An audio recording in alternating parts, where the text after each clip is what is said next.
So at the moment, I'm sure you'll agree, I'm noticing that, the market right now, there's candidates that are receiving multiple offers, and there seems to be more demand for hiring than there are available candidates. As a client yourself, how do you overcome that? Should I pick this up, Brendan, or do you want to go for it? Go for it. So, I mean, there are not many options. The only option that we have is to be fast. So what we try to do is to be like on top of it. Usually the whole process, we have 3 steps, and we try, of course, according to candidate availability, to make it happen as soon as possible. So it depends. Sometimes it can take like up to 2 weeks for the whole process. Yeah. Which I think is pretty nice. It's fast, definitely.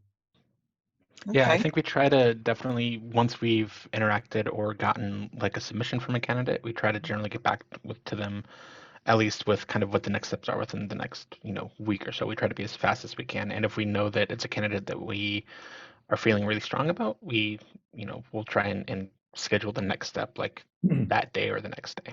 Yeah. Okay, good. Have you seen a change in acceptance level with candidates that you have in process? In which period? So comparing to in the last few months, comparing to last few years? Yeah. If we go sort of, pre-COVID and post-COVID, I think that's where maybe the biggest change is. So have you seen a change during that period? Yes. But rather than acceptance, the problem is that at least for me, I feel that compared to the past, we get to an offer rarely compared to before. Yeah. Okay. That's my feeling. Yeah. Yeah, I'd agree with that, especially when we try to work with the candidates to make sure that, we're offering something that they want as well. So that by the time we're getting to that offer point, we have a pretty good feeling mutually that this is gonna work and we're gonna want to move forward on that. So usually when we are giving an offer, it's it's for something that we know that we want to move forward with. Okay. The good thing though is that when we get to an offer, there's a very high chance that actually is gonna be a hire. Yeah. You're quite confident by that point that they're going to accept. Yeah, from the conversations you've had. Offer, basically. Yeah. Okay. Have you noticed any sort of drastic changes in the candidates you're working with? So skills that they specialize in, types of roles they're applying for? Not really. The only difference is that I noticed that the level of candidates is lower than before. I mean, very basically what I was referring to like before. In terms of skills, not that much. Which kind of skills and technologies and stuff like that. The difference is just the level that is a bit lower than before. Okay. And yeah, I think that a lot of the candidates that we have actually are being more kind of picky about what they want too, right? So if we have actually had a handful of more candidates saying, oh, if this isn't remote only, it's not really something I want to move forward with, or I would rather not work remote.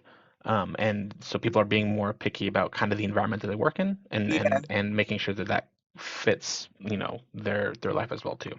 Of course. That was my next question anyway, actually. So have you noticed, because you guys often work remote, have you noticed that it's changed anything for EF as a whole?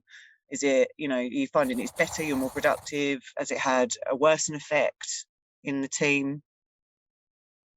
I have a strong opinion on this one. And actually I can give you my example. Yeah. So pre-COVID, I was in a situation like, hey, I want to work 100% in the office. I'm a social animal. I want interaction. Then COVID started, and I was like, oh, okay, this is nice. Especially because of stress level and productivity over the roof. So we were working as a team, 50%, the whole team, like in the beginning. The productivity was basically the same, which is unbelievable. Yeah, that's incredible. So personally, it was like, wow, okay, this is nice. Then sooner or later, I start realizing like, oof, this is getting a bit difficult to handle for me. I need to be, I need interaction. And I start noticing that, especially when it comes to brainstorming, decision making, exchange, even like spontaneous exchange with other people,